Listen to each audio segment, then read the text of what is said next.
Ladies and gentlemen, welcome in Biko House.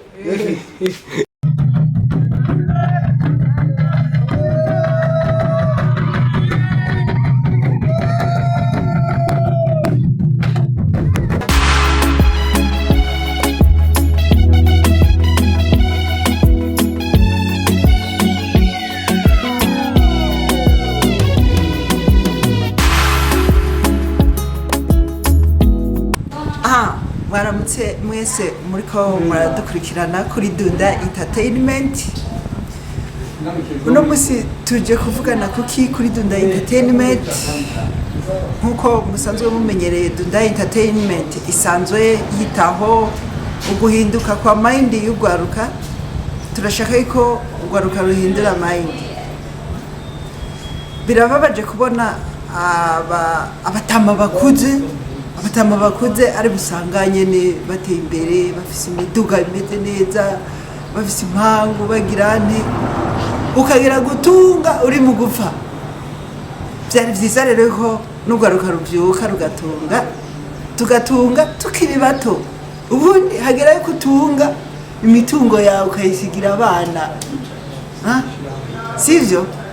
Rero kubyashanje mentalite y'iki gihe, twashaka dutumirire ugwaruka kuko bavuze yuko abantu bakuze bafise experience, bafise n'ivyiyumviro birashe, mugabo bamaze kuba bakuze ntibaba bagishoboye.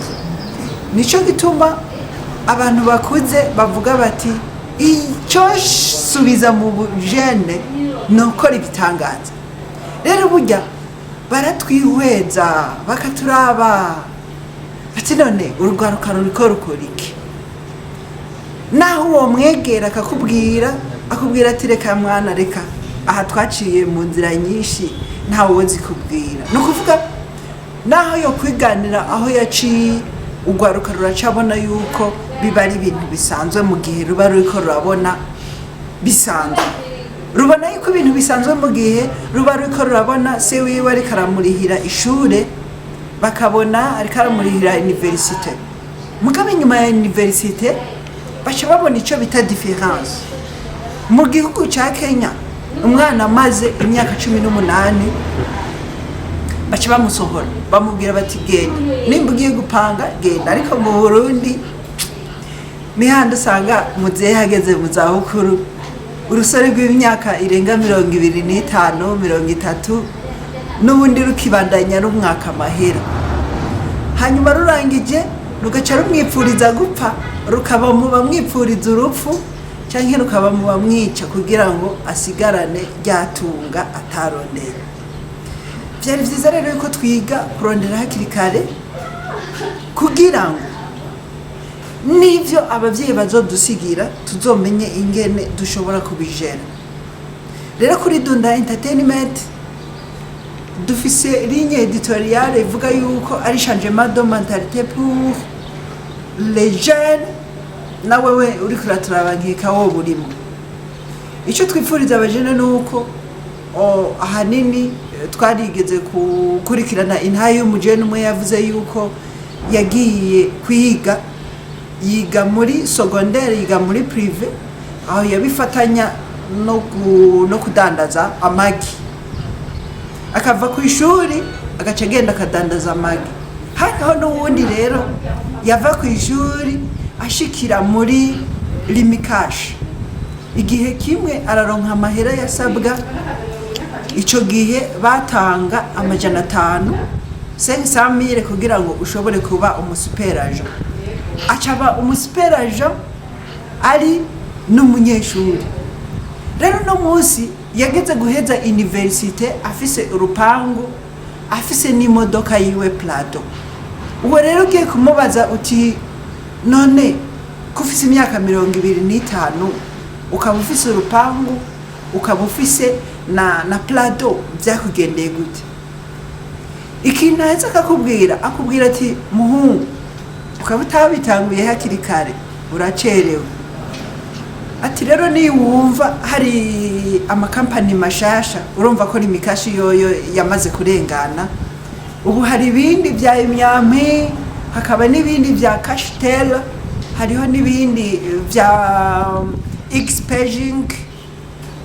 Izo zose ni company nshasha zikiriko zirarondera abanyamitahe.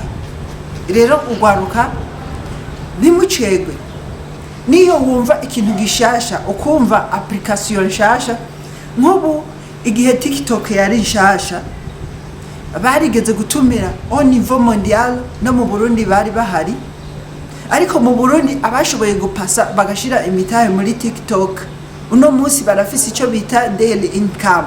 Iyo daily income no kuvuga nimba washize $100 muri TikTok uno munsi canke ugashira yo $200 canke $500, uno munsi hariho abariko barabeneficia ico bita daily income muri TikTok, usanga ku munsi bashobora kuronka $500 par jour. Uno munsi rero haje iyindi shasha yitwa Xpaging. Iyi Xpaging nayo nyene bashiramwe umutahe utari munini cyane, ufashe nka $500 urashobora gushira muri Xpaging, cyangwa ukagira $1000 birenga ko gatoya urashobora kwinjira muri Xpaging. Rero kuvuga guhera ku miliyoni umwe n'ibihumbi 26 urinjira muri Xpaging, kandi bibanza biracari byinshi ku buryo buri mujene wese ashobora kwisanga muri Xpaging. Ico ndabahamagarira rero uno munsi muri Xpaging. Xpaging imeze nka zijya zose za Limikash, Xpaging imeze nka TikTok, Xpaging imeze nka Facebook, kuko burya na Facebook barashizemo imitahe kugira ngo ushobore kugera hajya igeze. Rero twebwe Facebook tuyikoresha bisanzwe, ntituzi yuko abashoyemo imitahe bobo kujya winjira muri Facebook bobo baba ariko beneficia ikintu. Rero na TikTok kujya ubona twebwe twinezereza kuri TikTok ukabona abantu basaze bayisariye nta kintu bariko bararonka, umenye ko abashizemo imitahe bobo bavuga bati ahubwo ni mutu umwanya gose kugira ngo tubandanye twironkera daily income. Daily income rero mu Kirundi najya mahera dushobora kuronka buri munsi no kuvuga ugiye kuyarutira mu kwezi urashobora gusanga warose na $10,000. Ariko kugira ngo ugwaruka rwo mu Burundi ntigumve yuko abantu bashobora gushora imitahe mu bintu, naho nyene ugwaruka rw'abarundi rwategetswe kuba rufise. Rero ugwaruka rw'abarundi ntiruratahura yuko gushora umutahe muri Xpaging cyangwa gushora umutahe mu kindi kintu yuko biba ari ibintu by'ingenzi. Rero Xpaging iracari nshasha, umutahe uracari mutoya, kandi haracariho ibibanza byinshi. Ugwaruka ntimutangwe ngo abazehe bagume babajyana ibintu, abazehe bakabajyana ibintu ukabona imiduga myiza nibabaye inyonga, ariko uno munsi waza muri Xpaging ugashiramo umutahe wagomba ugashiramo $1,000,000 ushobora kuja mu kabari ukararu y'amazi ubwo nyene kwiryohera gusa. Ugwaruka no kwiryohera gusa, ntiruzi aho rushobora gushika, ntiruzi aho rushobora gushora ibintu. Ugwaruka rushobora kuronka $1,026,000 ruyaka abavyeyi bago rugiye kwiryohera mu mahoteli muki kujya imiwi gusa ugasanga bibereye mu miwi tuku. Ariko uno munsi woza muri Xpaging ukazana iyo $1,026,000 ushobora kujana mu kabari hajya muri bistro muri hotel ukararu y'amazi ukayashoramo, womenya yuko mu mwaka uza 2027-2028 kuzoba watangiye kuyavyaza umusaruro. Karibu rero kugwaruka, uno munsi mvuze kugwaruka, gendera muri Xpaging hamaze kwigira y'abazehe, abazehe hirya yejo bazoba bitangiye, ariko wewe uno munsi nta kintu uri kurakora, urajagaraye ni kuremasa gusa. Mpamagaye wewe umujeune uno munsi, karibu rero kuri muri Xpaging. Dukorera muri Bicol House. Bicol House rero uraheze ugafata essentiel ukaduga kugera kuri floor ya 4, hanyuma cyangwa ko ari muri etage ya 4 ugacushikira muri nimero 19.